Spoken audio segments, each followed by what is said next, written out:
ನೋಡಿ ಇಲ್ಲಿ ದೊಡ್ಡದಾಗಿ ನಾಮಫಲಕ ಹಾಕೋರೆ ಬಸ್ ನಿಲ್ದಾಣ ಅಂತ. ಎಲ್ಲ ಹೋಗಿ ಹೋಗಿ ಆ ಸುಡು ಬಿಸಿಲಲ್ಲಿ ಅಲ್ಲಿ ನಿಂತ್ಕೊಂಡು ಕಾಯ್ತಾರೆ. ಹಾಂ ಅಣ್ಣ, ಅವ್ರು ಹೇಳ್ತಾರೆ ಜನ ಅಲ್ಲಿ ನಿಂತ್ಕೋತಾರೆ, ನಾವೇನು ಮಾಡವ ಖಾಲಿ ಹೋಗವ ಅಂತಾರೆ. ಇಲ್ಲ ನೀವು ಇಲ್ಲಿ ಬಂದು ನಿಂತ್ಕೋಬೇಕು, ಇಲ್ಲ ಅವ ಬಂದು ಇಲ್ಲಿ ನಿಲ್ಲಿಸ್ಬೇಕು. ನೀವು ಇಲ್ಲಿ ನಿಂತ್ಕೊಂಡು 4 ಜನ ನಿಲ್ಲಿಸ್ಲಿಲ್ಲ ಅಂದರೆ ಆಮೇಲೆ ನೀವು ಕಂಪ್ಲೇಂಟ್ ಮಾಡಿ ಬಸ್ ಸ್ಟಾಪ್ ಹತ್ರ ಬಸ್ ನಿಲ್ಲಿಸ್ತಾ ಇಲ್ಲ ಅಂತ. ಯಾರಿಗಾದ್ರೂ ತಲೆ ಸುತ್ತು ಬಂದು ಅಲ್ಲಿ ಬಿದ್ದರೆ BP ಇರುತ್ತೆ, ಶುಗರ್ ಇರುತ್ತೆ. ಎಷ್ಟು ಜನಕ್ಕೆ ಹೇಳಿ ಕಳಿಸ್ದೆ. ಹಾಂ, ನನ್ನ ತಂಗಿಗೆ ಬಸ್ ಹಸ್ಸಕ್ಕೆ ಬಂದಿದೆ ಕಡ್ಕೊಳ್ಳೋಕ್ಕೆ. ನಾವು ಯಾರಿಗಾದ್ರೂ ಒಬ್ರು ವಿದ್ಯಾವಂತರು ಇವರೆಲ್ಲ ಸ್ಟೂಡೆಂಟ್ಸು ನಿಂತ್ಕೊಂಡು ಅದ್ರ ಬಗ್ಗೆ ಎಲ್ಲ ಇದು ಮಾಡಬೇಕು. ಅಲ್ಲಿ ಹೋಗಿ ಮುಂದೆ ಹೋಗಿ ಮುಂದೆ ಹೋಗಿ ರೇ, ಮುಂದೆ ಹೋಗಿ ಅದು ನಿಲ್ಸ್ರಿ. ಅಲ್ಲಿ ಹೋಗಿ, ಇಲ್ಲಿ ನೀವು ಇಲ್ಲಿ ನಿಲ್ಲಿಸ್ತೀರಾ ಅಂತ ಅವರು ಅಲ್ಲಿ ನೋಡಿ, ಅಲ್ಲೇ ಇರಿ, ಬರ್ತದೆ.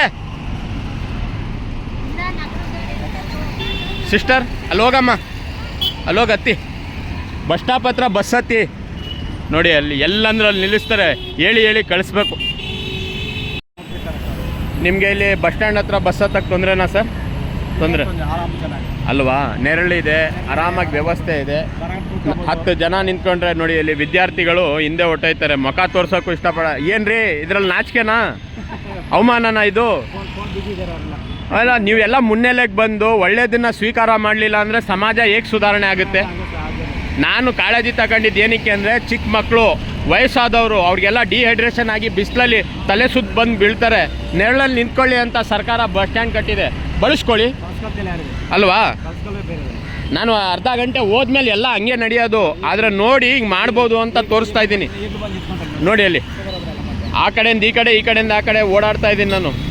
ನಾನು ಒಬ್ಬ ಮಾಡಿದರೆ ಬದಲಾವಣೆ ಆಗಲ್ಲ, ತೋರಿಸ್ತಾ ಇದ್ದೀನಿ. ಆ ಪೊಲೀಸವ್ರು ತಪಾಸಣೆ ಮಾಡೋಕ್ಕೆ ಬರ್ತಾರೆ.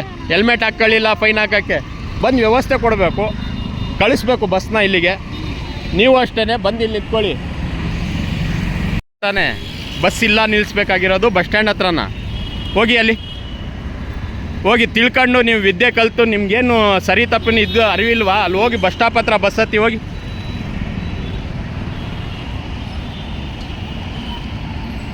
ಬಸ್ ಸ್ಟಾಪ್ ಹತ್ರ ನಿಲ್ಲಿಸಿ ಅಣ್ಣ, ಹೋಗೋಣ.